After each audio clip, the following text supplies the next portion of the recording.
unless somebody is hungry for food and they cannot afford food, they should not waste a minute on anything else other than Iran. It is unfair. You have to get to know the man in order to back him up and support him. And if you get to know Reza, and if you listen to what he has been saying and what he's saying, then there is no way that anybody is going to question him. We need to be able to show the global community who we really are as Iranians, and the fact that the Islamic Republic and these atrocities and these monsters and these human rights violations and all of these things are not representative of who we are, and instead this is who we are. We cannot come and criticize them that, oh, why are you going on the stage? No, you go there, yes, that magnifies, that becomes a megaphone for us. Navid, I mean, this is a separate show, but yes and no. You can't have a Nowruz gala right now. We are going to restore Abadan. We're going to restore Kurdistan. We're going to restore Baluchistan. We're going to be Doctors Without Borders in every single village.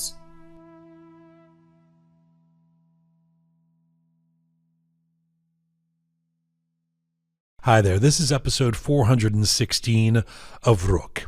Yes, Ms. Amenpour, the criticism is merited. Now, I hesitated before speaking on this because a great deal has already been said about Christiane Amenpour's now infamous interview with Prince Reza Pahlavi in Munich a few days ago. Much of the criticism from Iranians has been sharp and well articulated, but maybe I can add a small intervention, not as an activist or a social media critic, but as an interviewer and broadcaster of several decades, and to do so without ad hominem attacks. Look, Ms. Amenpour has been at it for a long time and has done some impressive work, but maybe not so much when it comes to Iran. There is precedent here. 3 years ago, I publicly criticized Ms. Amenpour for a markedly soft interview with the Islamic Republic's foreign minister at the time, an exchange that, to uninitiated Western viewers, could suggest moral symmetry where none exists. A murderous regime is not merely one side of a debate. Fast forward to this past week, and let's begin with what this is not about. This is not about tough questions. Tough questions are essential. They should be welcomed by any serious political figure. Journalistic scrutiny does not have to confer disrespect. And to be fair, the reality is that Prince Reza Pahlavi acquitted himself quite deftly in Munich. So consider that a win for him. But tone matters, framing matters, and sequencing matters. And journalism crosses a line when questions stop functioning as inquiries and begin functioning as signals. In this interview, too often, the posture was not exploratory, it was dismissive and corrective. That was evident in the use of loaded premises, in the repeated return to historical guilt before present-day context, and in the subtle but unmistakable implication that the subject was required to prove his relevance, while millions call his name, rather than explain his case. That is not neutral framing, that is adversarial positioning, and it felt performative, as if Ms. Amenpour were intent on demonstrating that she is not on side, if you will. But maybe here is where the criticism is truly merited, because most concerning was what came after.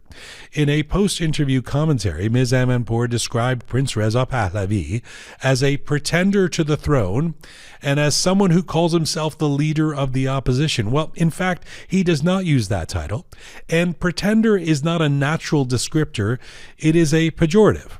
Once a journalist adopts that language, any type of postulate of objectivity collapses because the verdict has been rendered outside the interview itself. And this matters deeply because millions of viewers lack the cultural and historical context to decode these cues. Tone becomes instruction and framing becomes persuasion. Now, opposition figures should face tough, fair, rigorous questioning, but it is about how you do it. They should not be interrogated as presumptively illegitimate, while representatives of authoritarian power are treated as conventional diplomatic actors. That's not balance. It is distortion. Yes, Ms. Amenpour, the criticism is merited, not because the questions were hard, but because the journalism was uneven. And to be fair, you probably know that. And on Iran, at this moment, uneven journalism has consequences.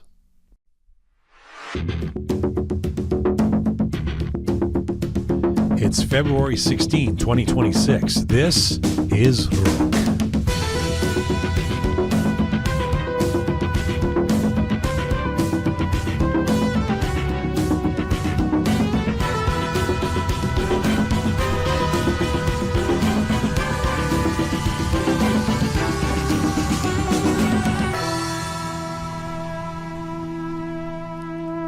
How are you? Welcome to episode 416 of Roqe, Iran Rises. I'm Jian Ghomeshi. Hello to you from Toronto, Canada, the site of 500,000 people strong, marching for a free Iran this past weekend. Salam, Dostan Aziz, Durud bar Shoma. Hope you're doing okay wherever you're tuning in from around the world. So this is the 13th episode in our Iran Rises series, and this one we've called An Epic Weekend. Once again, events inside Iran and around the Iranian diaspora are moving at breakneck speed. So we like to remind you that we should note that we are recording this episode at approximately 3:30 p.m. Eastern Time here in Toronto on this Monday, February 16th. That's around midnight in Iran. And as always, we're sharing perspectives and conversations as up to date as humanly possible. So coming up on this edition of Roqe, we're going to have a panel that will take stock of an extraordinary weekend that may already be reshaping the Iranian struggle for freedom. Here's hoping. If any of you watching or listening were part of it, you know just how remarkable this was in a global show of Iranian unity, pride, and solidarity with those inside Iran. A global day of action initiated by Prince Reza Pahlavi brought hundreds of thousands into the streets of the diaspora from Munich to Los Angeles to Toronto here and many cities beyond, in scenes marked not just by scale but by discipline and civility and clarity and purpose. Joining me are voices who were there on the ground in all of these cities, and at the heart of it all, Farnoush Hamidian, who spoke to the crowd in Munich, Laleh Tangsiri, who is an organizer from London and was there in Munich witnessing what happened there, Navid Negahban, who was at the giant demo in Los Angeles, he joins us from LA, and Pegah Ganji, who stood with me and 500,000 people here in Toronto. So what did the world just witness? Let's get to it. This episode of Roqe is brought to you with the support of Avoca Chocolates. Let me tell you how grateful we are to have this small, non-Iranian company in Toronto stepping up to show support for Iranians in this time. They have made free Iran chocolates, with all profits going to aid the Toronto demonstrations for a free Iran. Avoca has been making handmade artisanal chocolate in Toronto for over 30 years, family owned and operated. They have dedicated themselves to the art of making delicious treats, including truffles and ice cream and gelato.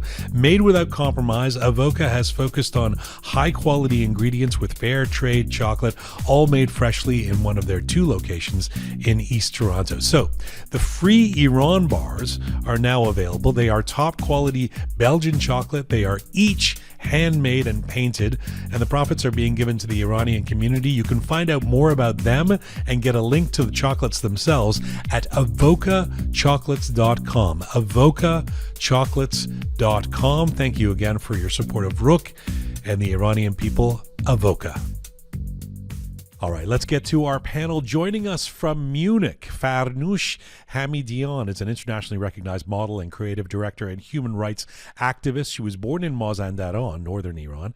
After modeling locally in Iran, she moved to Germany in 2014 to pursue an international career and gained wider recognition in 2016 after being discovered by Dolce & Gabbana for their Middle East campaign. She has been very active during this revolution, actually spoke on stage at the big rally in Munich. Joining us from London, Dr. Laleh Tangsiri is a graduate of the Stockholm School of Dentistry for more than 2 decades. She has been active in England as an entrepreneur, a member of Dentists Without Borders, and a pro-Iran human rights advocate. She has been very instrumental in organizing demonstrations in London during this revolution, and she was also in Munich this weekend. Navid Negahban is a renowned Iranian-American actor born and raised in Mashhad. He left Iran during the Iran-Iraq War in 1985 1985, first moving to Turkey, then Bulgaria, later Germany, before arriving in the United States. Over the years, he has become a familiar face, earning awards and establishing himself as a respected presence on screen. He attended the big demonstration in LA and joins us from Los Angeles today. And joining us from here in Toronto, our regular Roqe contributor and producer over the years, and the voice behind the Roqe Roundup, Pegah Ganji, is with us, and she was also on our massive demonstration here in Toronto at the weekend. Hello to you all. Hello. Hello. It's quite a pleasure to have you all here. Thank you for doing this. First and foremost, I'm going to come around to each one of you and ask you how you would characterize what you witnessed on this epic day this weekend, not just in size, but in feeling. Let's start with you in Munich, Farnoush. Hello, everybody. Such a pleasure to be here. First of all, I would like to thank you for inviting me here, and then just go ahead and tell you how the vibe was and how people were feeling and how I personally was feeling. First of all, I start from the place that I just came out of my hotel to walk towards the demonstration area, and I saw everybody in the streets like chanting while walking on the way. And before that, I woke up with the sound of people, the voice of people chanting in the streets, Javid Shah, at 9 a.m. And the demonstration was supposed to start at 1 p.m. And that's how I woke up.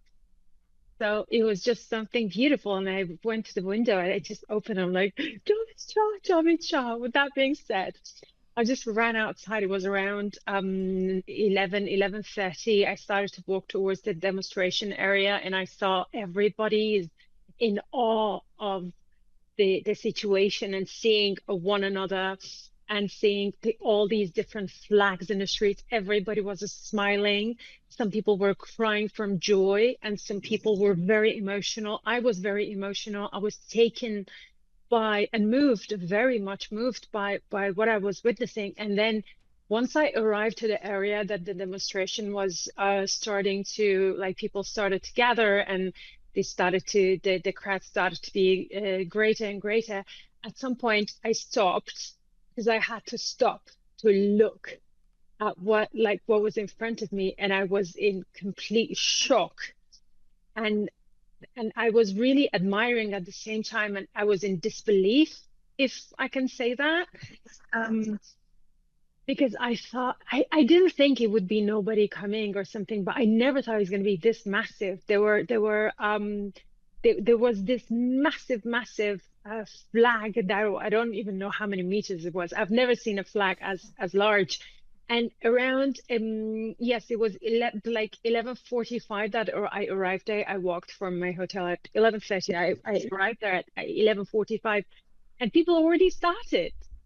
People have started without the organizers starting officially. They were going, and they were singing songs. They were playing music, the revolutionary music in Farsi.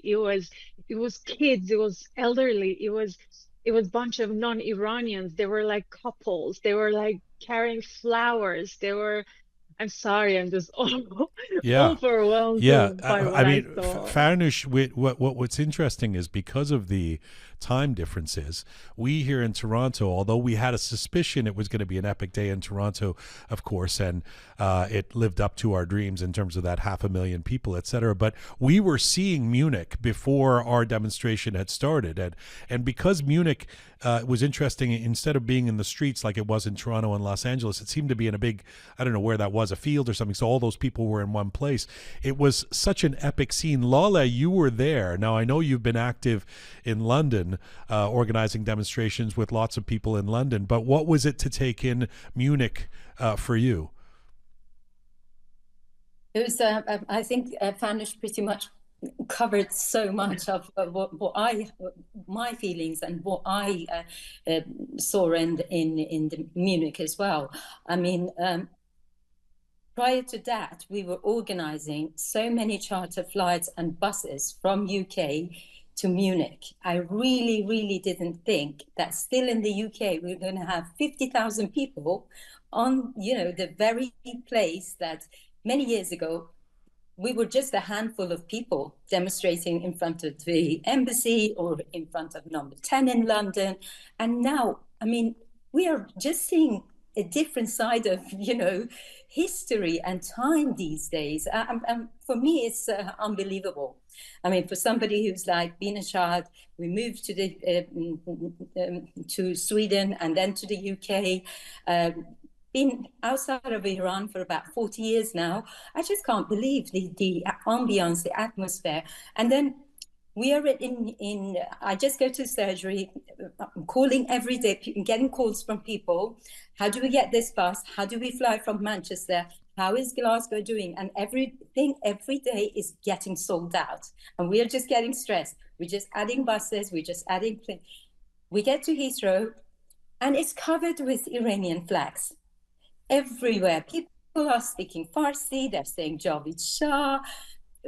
Such an experience. I mean, I'm getting goosebumps just even talking about it. So we come to Munich and we see the whole town is covered again in sun and lion, in Shir Khorshid flags. Really exciting. And as Farnoush said, we thought, okay, let's go for a coffee, spend some time with friends, and then we go to the venue. But already in the morning, everybody is covered in their flags and the whole town is covered by Iranians with a beautiful smiley face. You would have thought like we have already liberated Iran. That was the atmosphere there. That was the impression that you get from your compatriot. I've never felt so proud to be an Iranian as I have on 14th of February. I want to come back to that. The best Valentine ever. I want to come back to that feeling too. But let me just echo. As I'm hearing these stories, here in Toronto, myself and a couple of people met up north of where the demonstration was going to be. And one of them was Babak Amini, and we had been invited to come to the stage area, but we wanted to walk through the crowd, which we did for about an hour and a half to get to the stage. And Babak and I were saying that it's one of the best hours and a half of my life, feeling the unity of walking through this crowd and just high-fiving everyone and feeling that sense of empowerment, that all of us being there and in a general sense of alignment, which I want to ask you all about in a moment. But first, let's go to Los Angeles. Navid, you're on the other side of the world. There's Munich, and you were doing this in Los Angeles.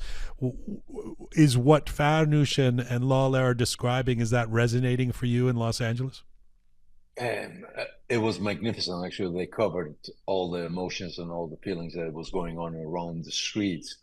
I wasn't able to get to it. I had to. I was being dropped off about 4 blocks from the venue, and the traffic was bad. You couldn't drive through. And as I was walking, all the streets, they were covered by Iranian people. And what I loved about it is that how everybody were seeing each other. They were acknowledging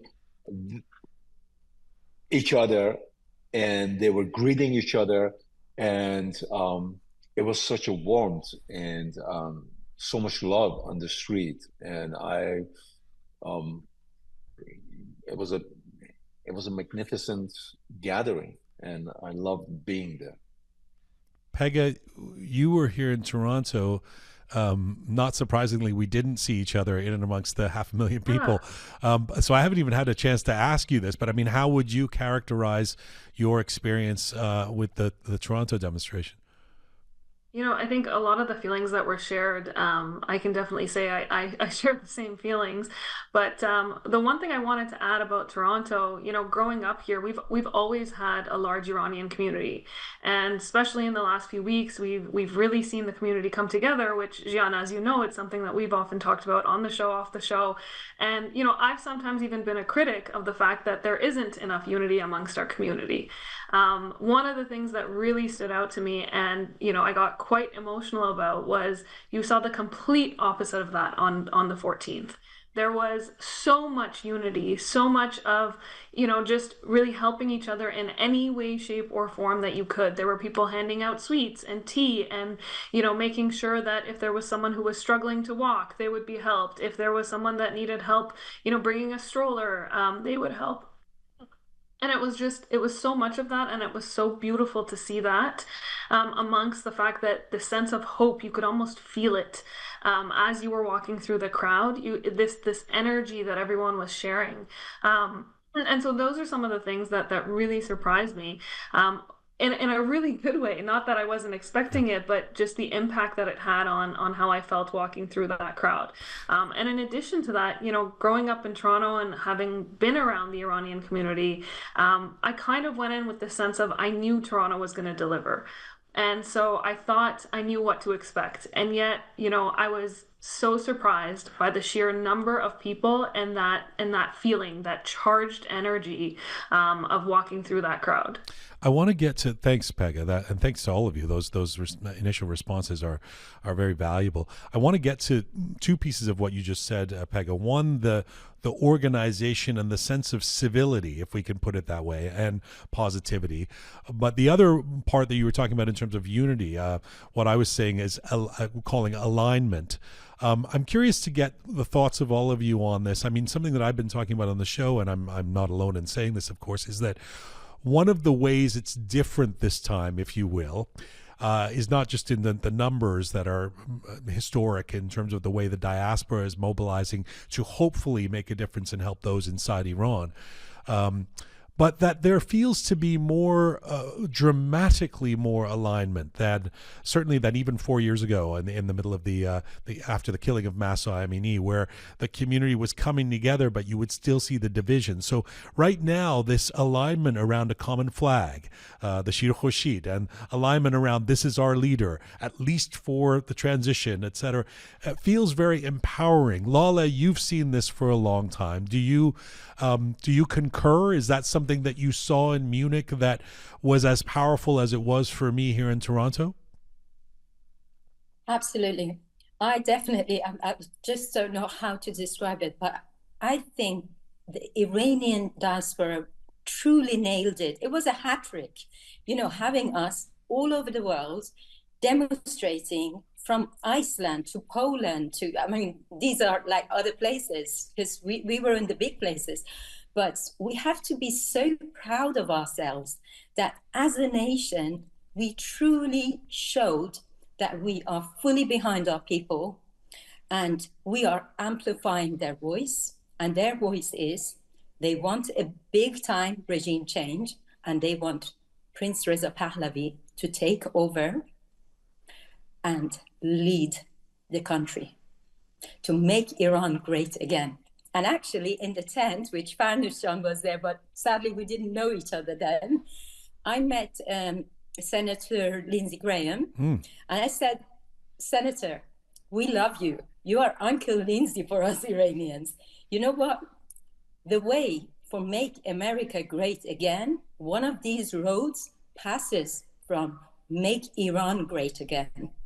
And he was, okay, you go for it, girl, high five.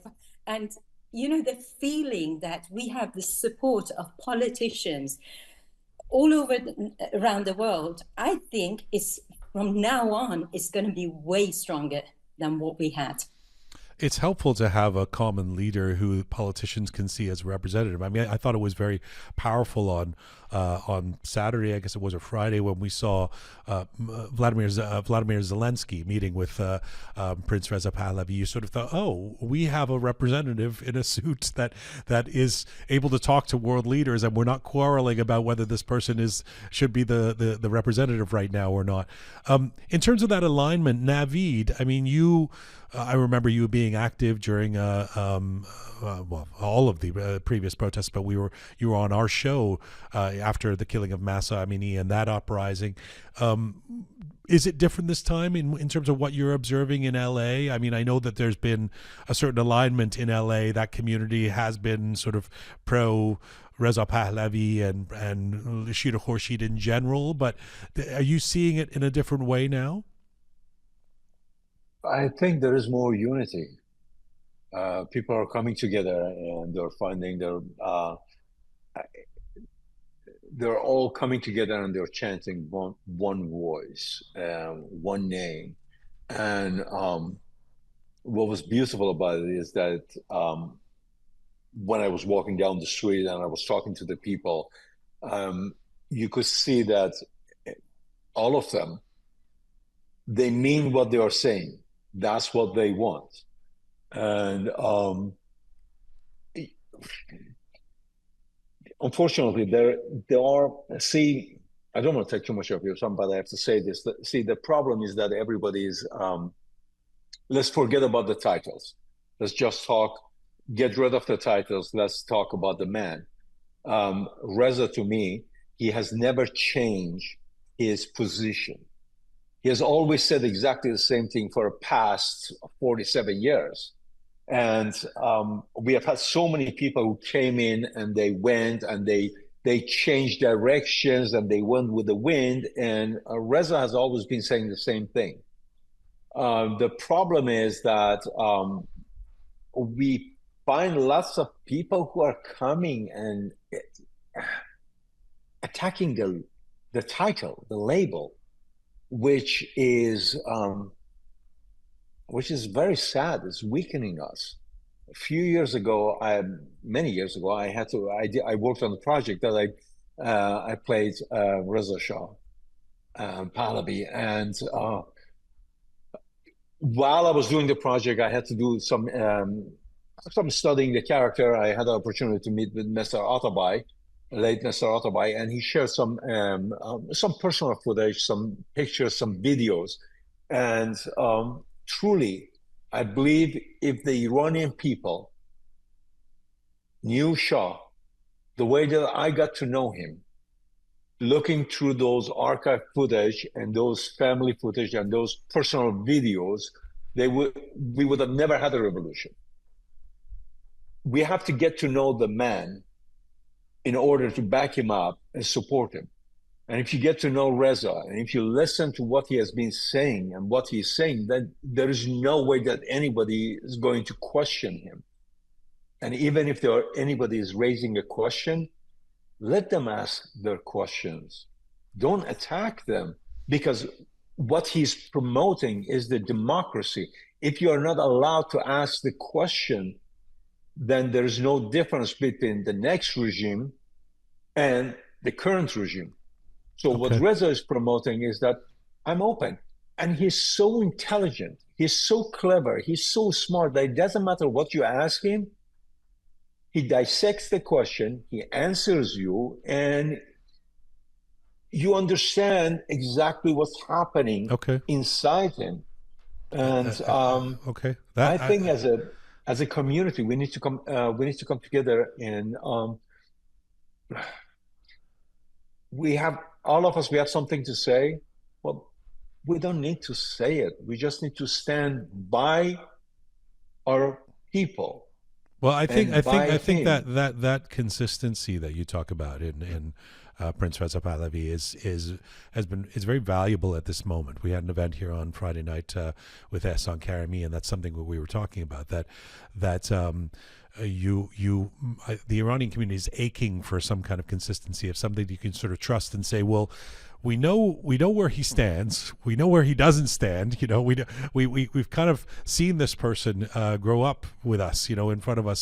So that type of trust is very difficult to find in anyone else. And despite what you say, I would say that the disparity of opinion is much, much less than we've ever seen in terms of, yes, there's people on social media still attacking and these type of things. But my response is, I mean, I agree. We should ask tough questions of everybody. You know, that's not a sin. But my response is, when you have 500,000 people walking here in Toronto and millions inside Iran, most importantly, chanting someone's name and no one else's name, at this point, it's time to put it to rest. You know, let's move on from this debate. Farnoush, in Munich, you guys had, the advantage or the interesting occasion to have Prince Reza Pahlavi and Yasmin Pahlavi there.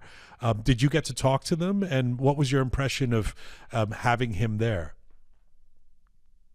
First of all, yes, I definitely had the honor to meet him and speak to him. Uh, Banu Yasmin, she was quite sad, and I could see that in her face. But she was trying to be very strong for Prince Reza and for all of us, I think. And she was there to just be there for the people, and that was very, very impressive to see that a woman stood by someone's side while he was in exile and didn't know, so many people didn't want him, but also so many people wanted him. There's all this controversy around him, and Mohammad Reza Shah and all of that. There was a lot of drama, the loss of family members and all of that. So that was very beautiful to see that she was standing there and she was there very strong. She was just making sure that everything goes right. On the other hand, I spoke to Prince Reza about the future of industries and industrialists in Iran, and how the industries would work and how I can help and how we can back through the industrial uh, kind of people within the country after the collapse. Like most of the things that I was talking to Prince Reza was about the after the collapse. That's how sure I am, and I was at that moment, that it's gonna happen. I was sure even about that it's happening, that this revolution taking place back then during the woman life freedom movement, because you see, throughout all these years while growing up, I went in the street in 2009 alongside my, like, I'm not going to name, but alongside people that they were looking for their votes. At the time, we thought there's still a way to fix this without bloodshed, but history taught me as a child, as a young child of Iran that I was back then, that it wasn't happening. So the frequency of these events, these gatherings and protests in Iran, it became more frequent. And that itself showed that, okay, people are trying to push harder and harder, and the younger the generations get, the harder they push.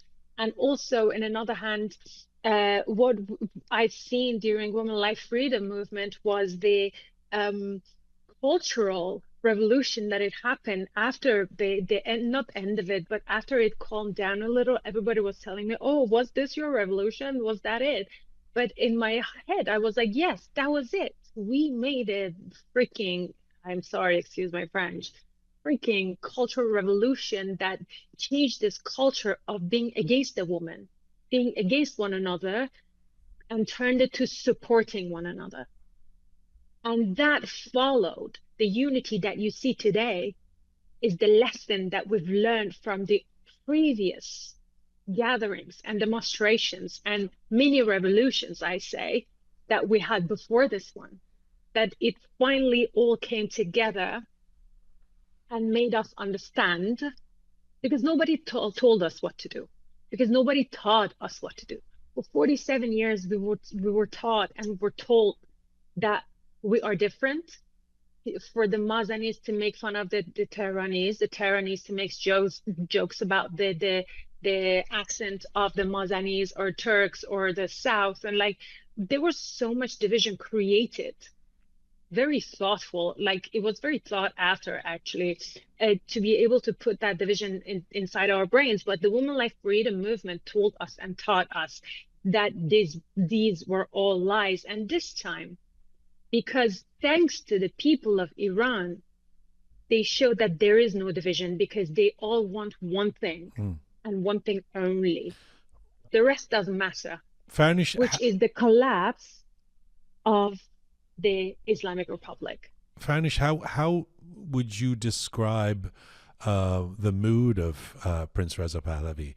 I mean, I can only imagine that he's got the weight of the world on his shoulders, but he must have been pretty enthused by the size of the crowd and the atmosphere. He is so beautiful. Look, I'm not a girl that it's like goes all over the place when I meet someone important. No, but who he is, the way he cares about each and every person who's around him and who's not around him. It doesn't matter who you are, he will support you. He will support you as long as you are Iranian. Even if you hate him, he will love you.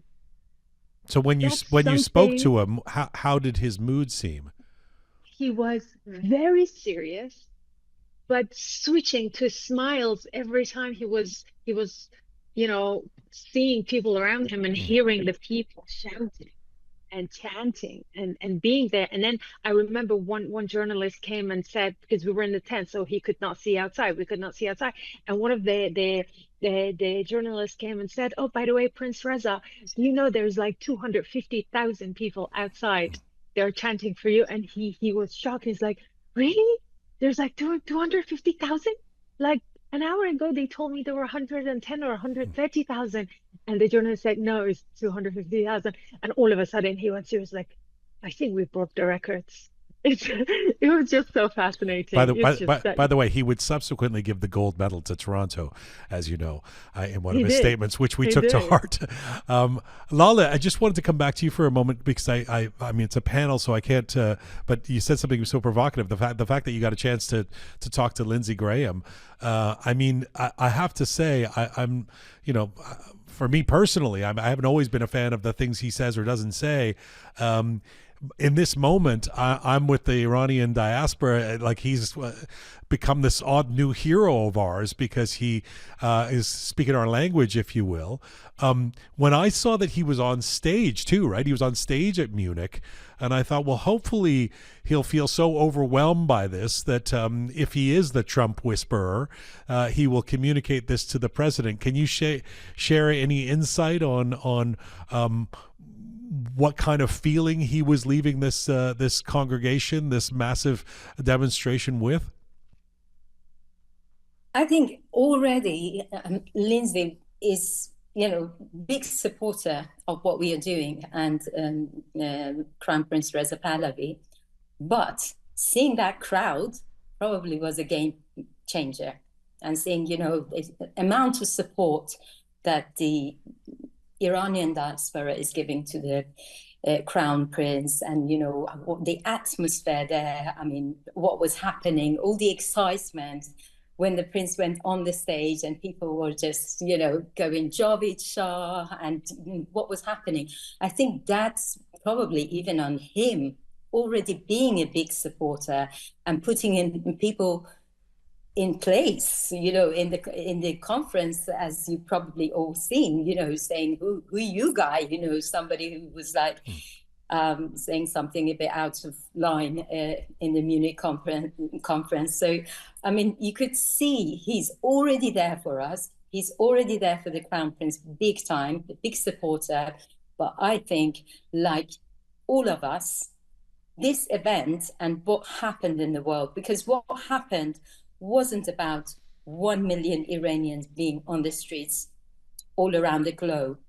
This was millions of Iranians, but the other millions didn't have the visas. Yeah. They didn't have the opportunity that we had. Can I add something? Of course, go ahead. Go ahead, Farnoush. Really quick. Yeah.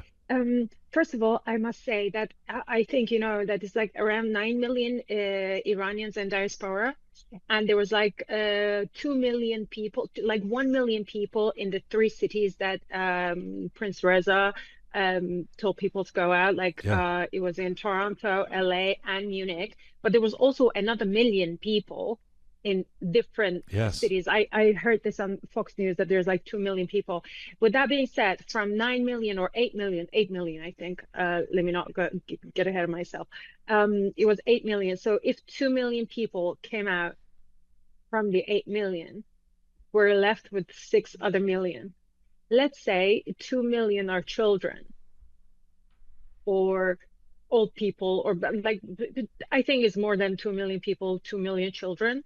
But there's also like elderly that couldn't move. There's people that are sick. There's people that they had certain issues and financial issues that they were not able to attend. So it's a very, very massive number in percentage of the number of the Iranians in diaspora, and that's an achievement.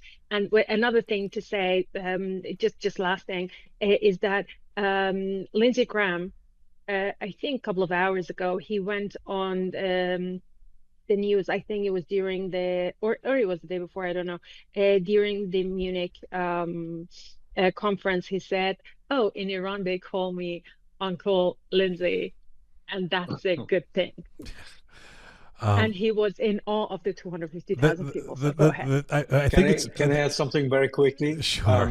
Jean, I'm so sorry, but we are talking about the people outside Iran. Yes. We are talking about the Iranian outside Iran. But have you seen the videos of the people who were, during that time, they were chanting through their windows in Iran, and everybody they were chanting his name. So it wasn't just people outside Iran, also the people inside the Iran, they responded to his calling. Yeah. So we shouldn't forget about them, because it's a great point. It's a great point. Somebody actually sent me audio. I ended up posting it as a story of her friend in Tehran who was recording the fact that exactly that was happening at the same time as we were demonstrating, which was incredible alignment. Talk about unity. And I think 2 million is a fair sample size. I think when they do those surveys and say, we need a good sample size, I think 2 million is a pretty good sample size. Pegah, one of the things that, beyond the numbers, that was quite remarkable about the Toronto demonstration, and we can go to Laleh and Navid and Farnoush about what was happening in the other cities, but I sense from what I've read and heard that this was consistent in other cities, was what in a video that I put out, I called an absence of chaos that suggests a sort of political maturity, where 500,000 people were in the street, aware that if there was any kind of wrongdoing, I mean, God forbid a window had been broken or a fight had happened or something had got badly injured or something like that, we all know that would have led the news potentially, rather than 500,000 people. The fact that didn't happen, that there was a volunteer cleaning crew. Think about this, right? I mean, I've gone to demonstrations all my life. I've never seen this, like that an organized volunteer cleaning crew of Iranians cleaning up after each other. There were roses, as you say, being handed out to police officers. There was a dedicated sense of don't respond if somebody's chanting something really offensive or something like that. There was a real civility in and amongst the positivity. That marked this as a real point of pride, I think, for how we are trying to acquit ourselves. I think this was the message of Prince Reza Pahlavi, who said, remember, everybody's watching us.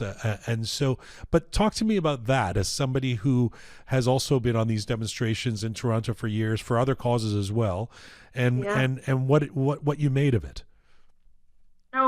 Before I get to that, I just want to bring up a few things. We have to keep in mind that this was one of the largest single demonstrations in recent Canadian history. Now, I won't go to the other cities, but we'll talk about Toronto for a moment at this scale. And it was concentrated in a single day. So, in Canada, we've had other protests that have hit, similar numbers. For example, in 2012, we had the Maple Spring in Quebec. That was also about 400,000. But that was stretched over multiple days. So to have this level of concentration in one day, and to, like you said, have absolutely no incidents. And in fact, not only have a lack of incidents, but also to have things like the cleaning crew and roses handed out and things like that. It just marks a certain level of mature civic engagement. And I think that's what we're talking about here, is the fact that, that same conversation that we were just having about unity, it all plays into this. I think, as a community, we've recognized that we need to be able to show the global community who we really are as Iranians, and the fact that the Islamic Republic and these atrocities and these monsters and these human rights violations and all of these things are not representative of who we are, and instead this is who we are. We are the people who clean up after ourselves in our host countries. We are the people who appreciate and thank tirelessly the people who are there standing side by side with us, the police forces, the paramedics, the firefighters, whoever it is. And I think that's the really, really important thing, is to understand that, it was a show of Iranians and who we are at our core. All right, thanks for that, Pegah. Let me move to something that's maybe, I mean, there's been so much positivity in terms of what we've been talking about, which I think is merited. We deserve to feel pride after this weekend. One of the concerns that I have, and one has to be judicious about talking about this type of thing, is that is an over exuberance. I think somebody mentioned this a moment ago about it almost feel like we've already won the revolution or something like that. And if we go back about a month to those unprecedented days of January 8th and 9th, when we were seeing millions in the streets in Iran, and there was a tendency, and some of this happened on social media, somebody posted something that went viral saying, "I'm dreaming, this is incredible," there was a tendency to feel like, okay, it's over.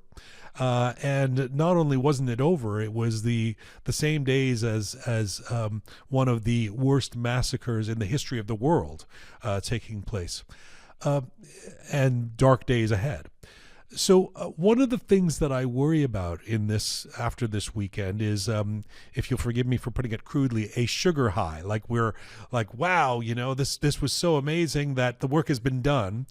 And even in my own social media, some people were commenting like, "We've won," and while I appreciate the enthusiasm, nothing has been won. There is a murderous regime in Iran, still in power, still killing people, still executing people, still imprisoning people, et cetera, et cetera, et cetera. So you're all experienced at different levels of doing this over the years. How do we take the enthusiasm of this past weekend, but also send a message to our sisters and brothers, especially in the diaspora, that there's a lot still to do? Let me ask you, Laleh, first. I think essentially what we needed all this to happen, and to happen now, partially is, I would say, everything happens for a reason, in my opinion. And we needed all this time, 47 years, to get all these masks dropped off. We had lots and lots of masks, and we had lots of things that we really were uncertain about. I don't know how much you guys agree with me on this, but we truly needed this time and everything to happen as it is, even though we were so heartbroken when Mahsa Amini, everything died after some time.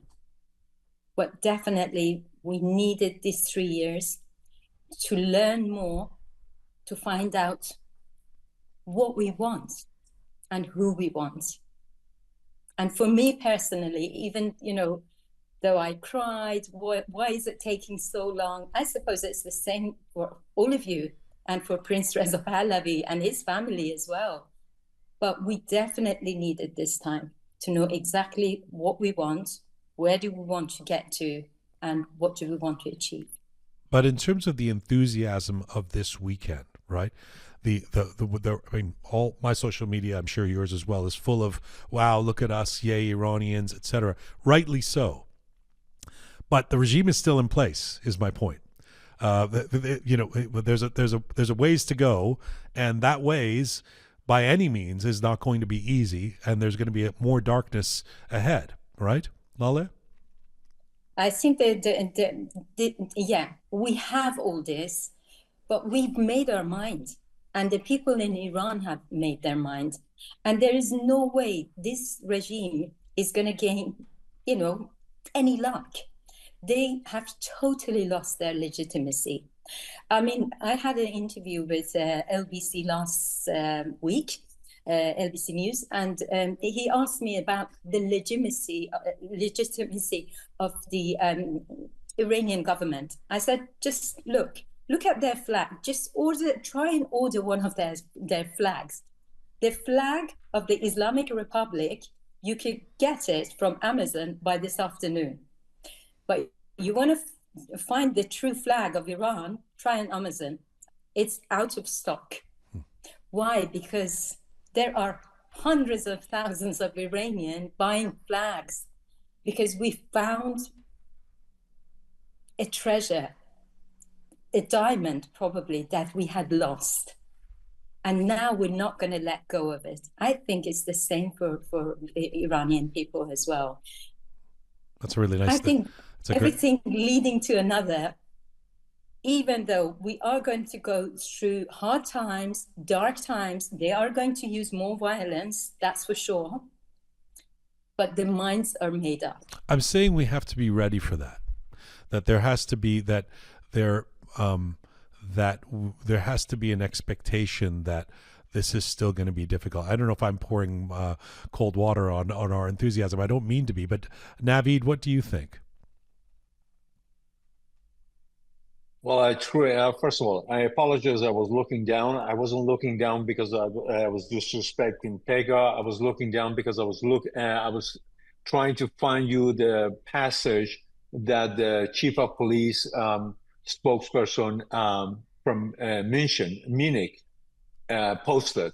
Have you guys seen that? No. I will send you that post that it says he has never in his entire career, he has never experienced such a magnificent gathering and so many respectful people on the street, and how they treated the country and how they appreciated what they have received from Germany, and how respectful they were toward the Germany. And he was comparing it to the other organizations. Wow. So that's what I was trying to find you. I will send it to you. I found it.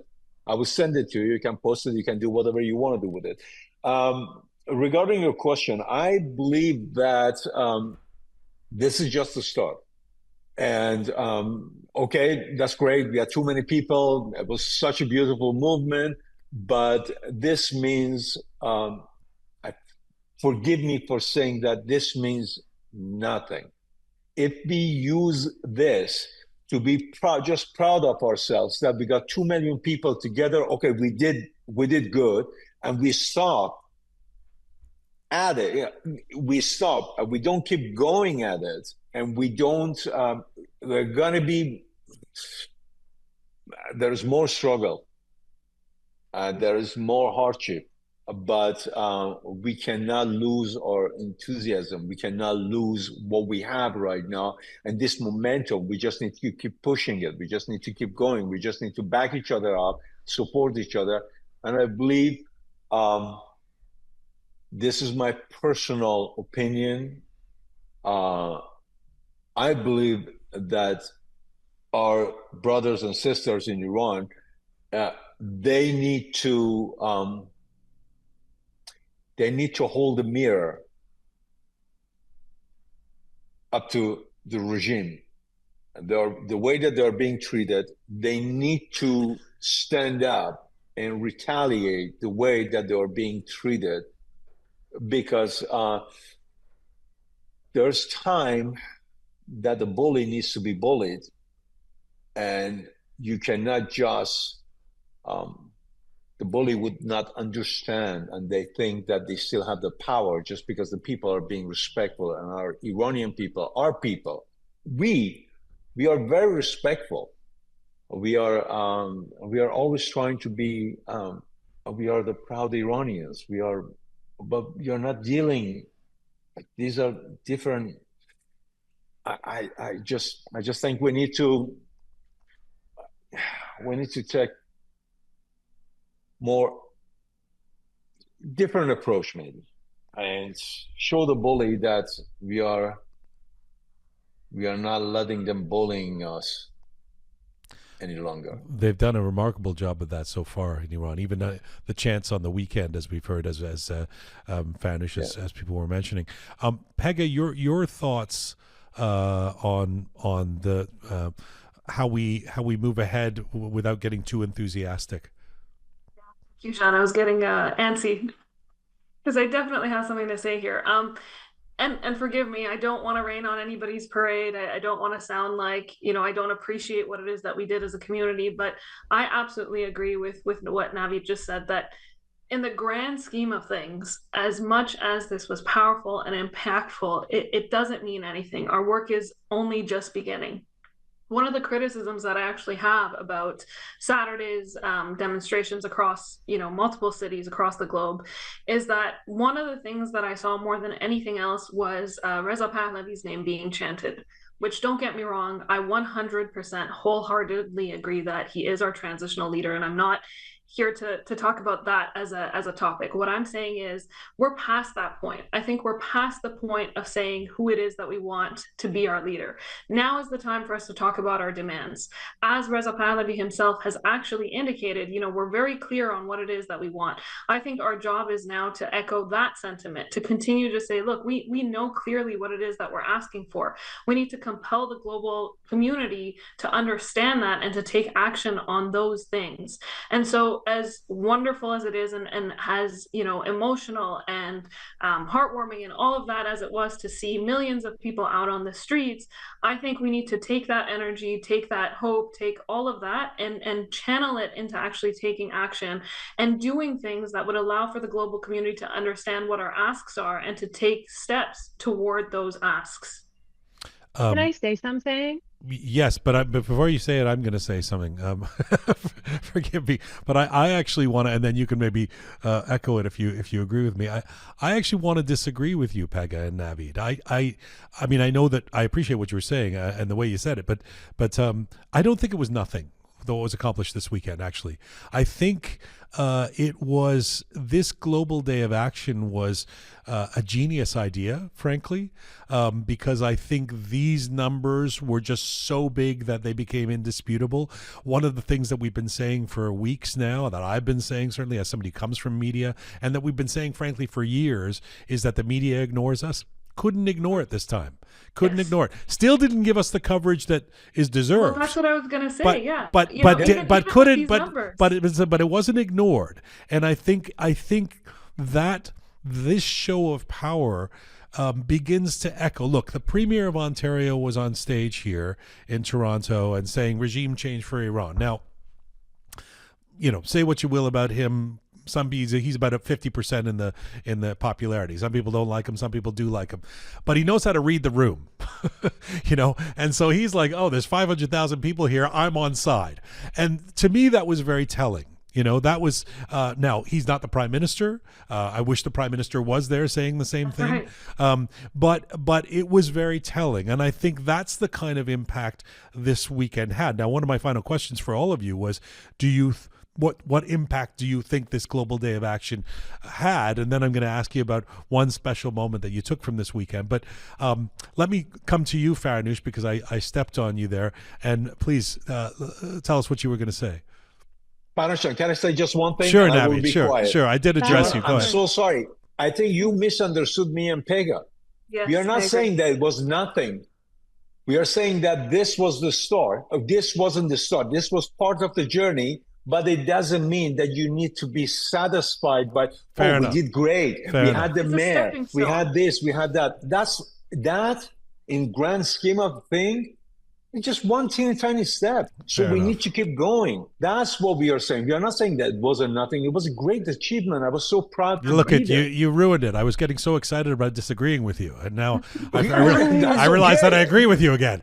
No, this is okay. Keep disagreeing. That's what it's about. That's what it's about for us to talk about. But what you need to understand, what we need to understand is that, okay, that's great.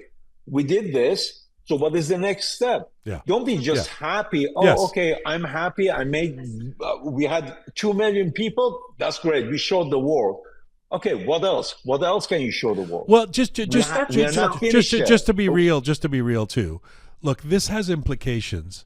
Maybe not as much for you guys and other, I don't know, but in Toronto, where there's a big Iranian community, this stuff has, like, the ongoing revolution has impact on business. It has been, there's people who can't have events. There's, we had to cancel our events.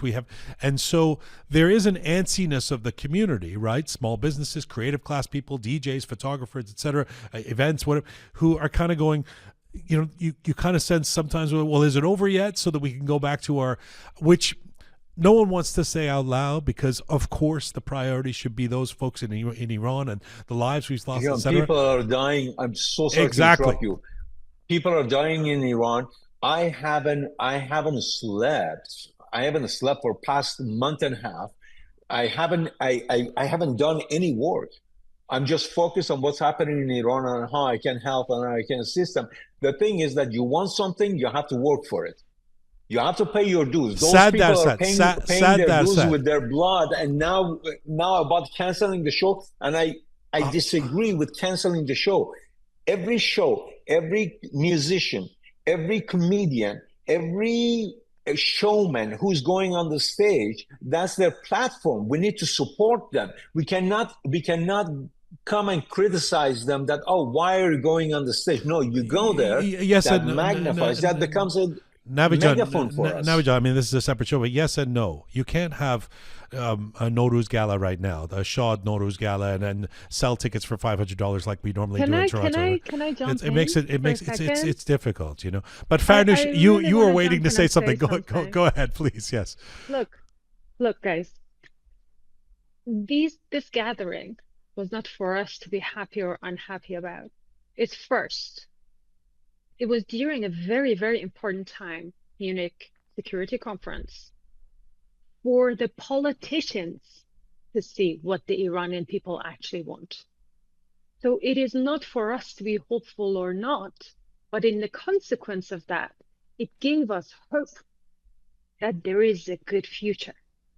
But also the people that participated physically because of the season and from the countries that they gathered around, and they traveled a long time, and it was very cold. There was photos of men like their mustache was like frozen, like the water on the face was frozen, the hairs were frozen.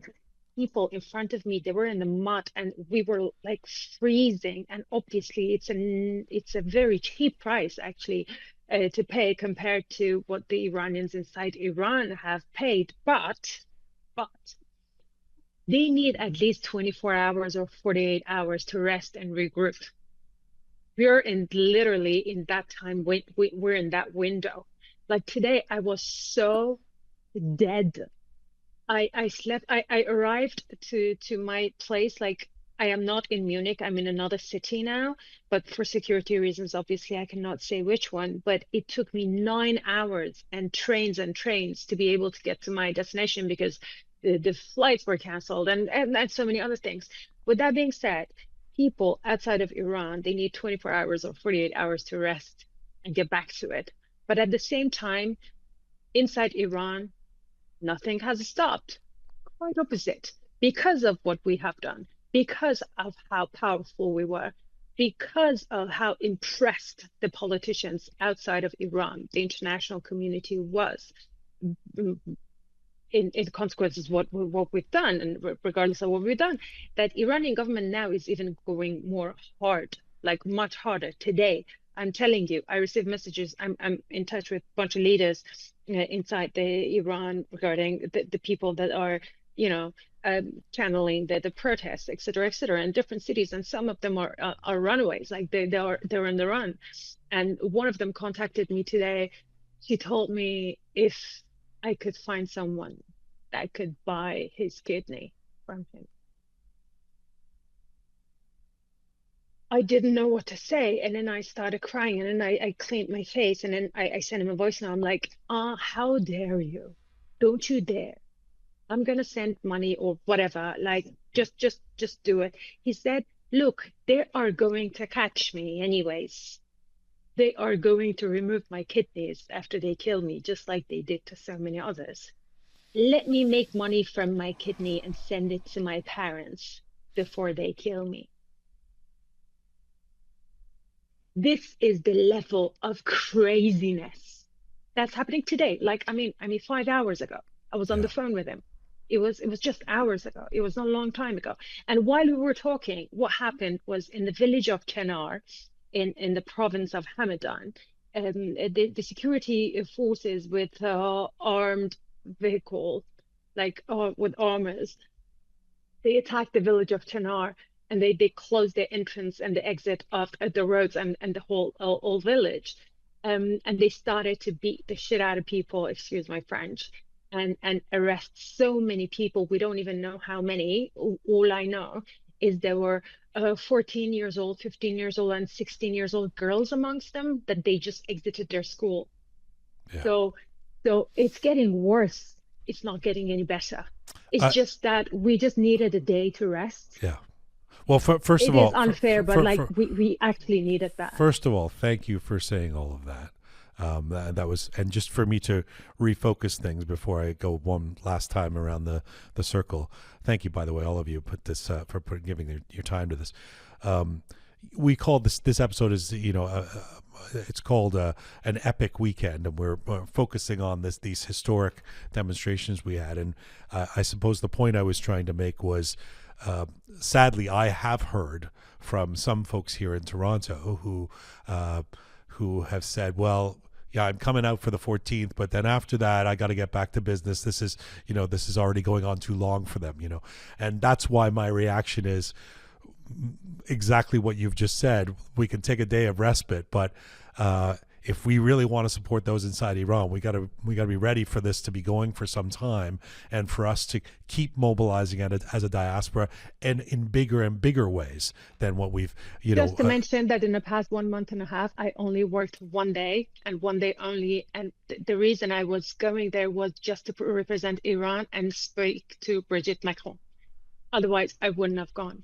So whoever goes back to work, unless they actually are hungry, I'm sorry to say, unless somebody is hungry for food and they cannot afford food, they should not waste a minute on anything else other than Iran. It is unfair. Yes, it is difficult. Yes, all of this. But if you really, really, really want to free Iran, you cannot sit on your couch and eat your chips and go to work and chit chat with your besties and go out to nightclubs and all of that. Meanwhile, 93 million people actually are suffocating.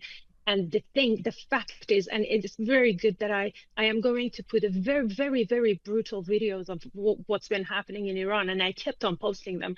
And the reason I posted it, not to disgust people, but just to make them understand what's at stake and how people are being killed. Being killed is different than being tortured and killed and being your head's going to be chopped off in the street and all of that. There's a way of killing it, and it's very disgusting for me to say that is a fact, that there are different kinds of killings and there's like different ways of dying. You can go and die with a bullet, but there's always they don't just kill you. Like, listen, guys, I'm sorry, I'm getting very angry because of this, that people want to go back to work, because this is like, I am telling you, I heard it from one of the victims. They were taking children after the fact, after the 8th and the 9th, actually, from the jails, when they arrested children. They were taking them, they were very young and beautiful. They were girls and boys both. They were taking them out into the, like outside of the city. There were like, I think 6 or 7 of them. And then they were taking them to take their clothes off. And once the ones that they were not taking their clothes off were being shot dead, like right there. The rest started to take their clothes off, and then they put the guns inside their anus and shoot from the inside of their bodies. They shoot them from the inside of their body. I don't even know how you want to go back to freaking work? How do you want to go back to work? Well, how does anyone go? I mean, look, yeah. I'm sorry. I'm just. I think we certainly have heard those. We're going to keep hearing about these atrocities, and we have to be ready for that as well. I appreciate your passion and your candor. Let's go around one last time. One of the things I wanted to ask you, because we're coming off this incredible weekend, is a single memorable moment for you, something that will stay with you long after the chants and the videos have faded from this past weekend. Because I think for all of us, and I think for those 2 million people who were in the streets, and honestly, some who couldn't come out and join us because of where they are geographically, or maybe they're unable to physically or whatever, who were cheering on from their couches, etc. This is very personal, you know. I think Saturday felt very personal to all of us. The way Pegah, we were all describing, this is something that we've wanted to see our whole lives to a certain extent, especially some of us who felt left out growing up in the diaspora and in communities where there were no Iranians for miles. So talk to me about a single moment that will stay with you from this past weekend. We'll start with Navid, and then Laleh, and then Pegah, and then Farnoush stand up. Please, Navid John. While I was in Los Angeles and I was walking, I saw this older lady with a walker, and she's wearing the flag, and she's chanting. And the look, I'm not even sure if she will ever be able to see what she's chanting for, but the hope that I saw in her face and in her eyes, I will never forget that. Yeah. Pegah? You know, I want to add one thing before I get to that, and that is that, you know, to echo what Navid clarified about what he and I were both saying, you know, I think we're fighting this war on many different fronts. One is, you know, our fight with the media, and one is to actually impact and affect policy. And what I was saying is, you know, what we did this weekend, again, I'm not discrediting it. It was phenomenal, epic, historical, all of those things. But it's towards the fight in terms of raising awareness. It's towards the fight of, you know, going towards media attention, raising that global awareness. It's not the part that's impacting policy. And I think, having been doing this for the last month and a bit, at least in this time around, we're past the point of just doing that. I think, like you said, Jian, this isn't a one and done. It's not just come out into the streets in the millions across the world and that's it. Tomorrow Iran will be free. We still have so much work to do. And that work requires so much more than just one afternoon in cities like LA and Munich and Toronto. And so I wanted to clarify that, not to discredit what it is that we all did on Valentine's Day, but just to reiterate that we're not there yet, and it's a long road ahead of us. And like everyone here has said, you know, I'm sure we are going to see so much more atrocities. We are going to see so much more bloodshed, and you know, I know we all feel the same about it, but we shouldn't be discouraged. And in fact, we should use the hope from this weekend and make sure that we're taking the correct steps towards getting those demands that we want heard, and to have people take action towards them. Okay. But to answer your latest question in regards to what would be the most memorable from this weekend, I'm actually going to tell you about something a little bit more personal. I attended with my parents and my sister. And having grown up with a family who was in Iran during the 1979 revolution, and to have heard about some of the protests during that time and things like that, and having lived here all my life, or most of my life rather, I never really understood or grasped the feelings that my parents sometimes talked about and the things that occurred in the history. But being in Toronto and being amongst, you know, the thousands upon thousands of people, and to walk next to my parents and my sister, and to see everything that we just talked about, that hope, that charged feeling, and all of that, I think that's something that's really going to stick with me for the rest of my life. Nice. Laleh. I mean, before I get to your latest question, I just want to go in continuation to what Navid John said and Pegah John said. I absolutely agree. Nothing's finished. We're not going to clear the streets of London, Toronto, LA, or anywhere. We're going to stay there. We know how powerful we are now. We didn't know that before 14th of February, but we know it now. We definitely demonstrated our unity and our support to Prince Reza Pahlavi and our people. Now we go to the next level, action.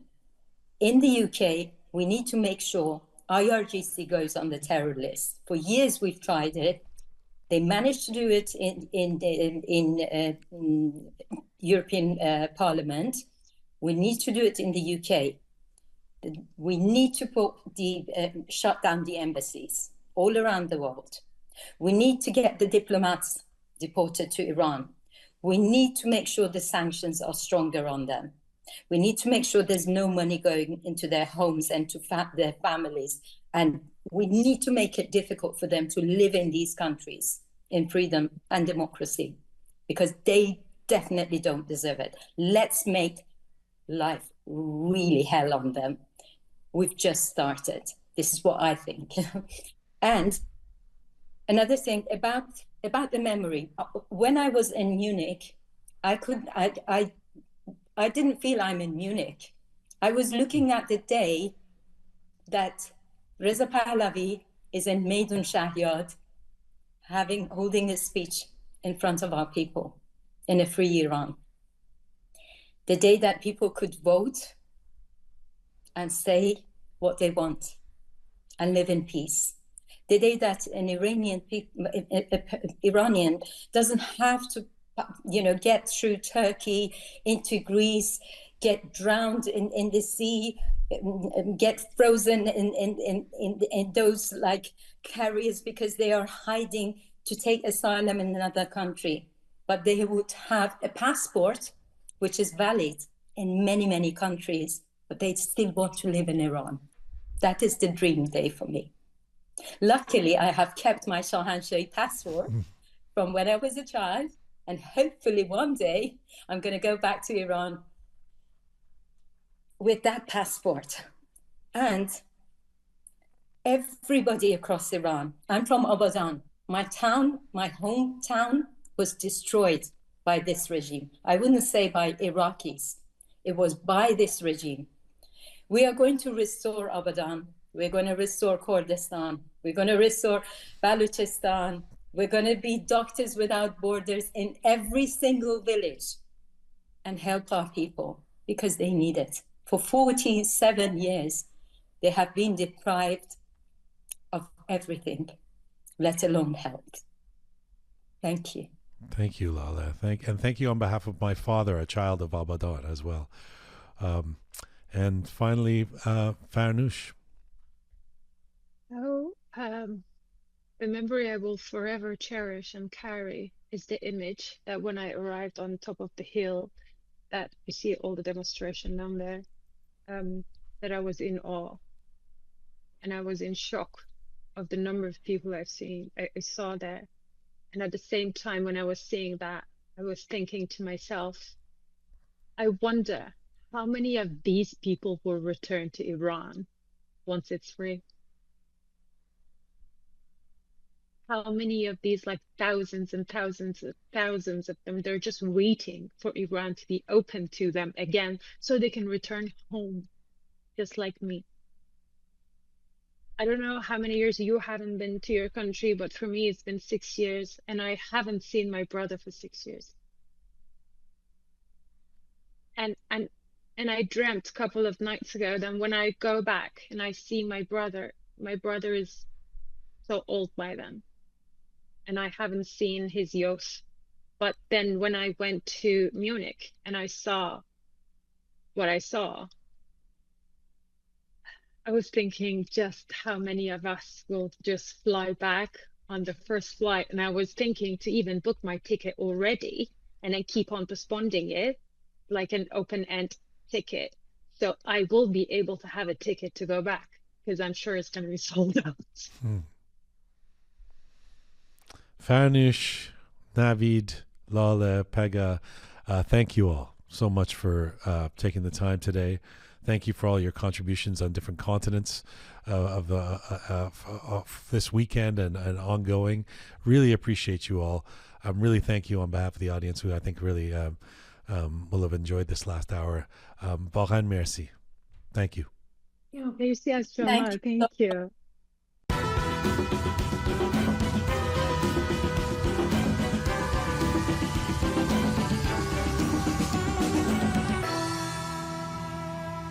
Wow, what a panel. Thank you so much to Farnoush, to Laleh, to Navid, to Pegah. Lots dealt with there, lots to talk about in future episodes, inspired by things that were said in this conversation. By all means, as we always say to you out there, if you want to give us a comment, give us your thoughts, please do email us at info@roqemedia.com, info@roqemedia.com. And of course, you can post a comment on any of our platforms, including YouTube, Instagram, Apple Podcasts, and we're on SoundCloud, Spotify, Castbox, Telegram. Not sure if I left any out. This is Full Time for Roqe for today. Thank you to the amazing core team who put this show together twice a week during the Iran Rises series. Super Parisa Sanjarani, Savvy Roham Maher, and the photo and video queen Tina Farahi. Special thanks as well to Smart Pegah, Charming Kimia, the talented Anahita, Methodical Kaveh, and the Rising Keon for all of your help. Thank you to all of you out there for supporting us and sharing our content. A reminder to you that if you are not a subscriber, you can be on any or all of our platforms. You just press subscribe, say on YouTube, it is free to you, and then the episodes come to you. If you've not done so already, you can find the show on Instagram at Roqe Media. You can find me on Instagram at Jian Ghomeshi. And as ever, Mizun Bashi.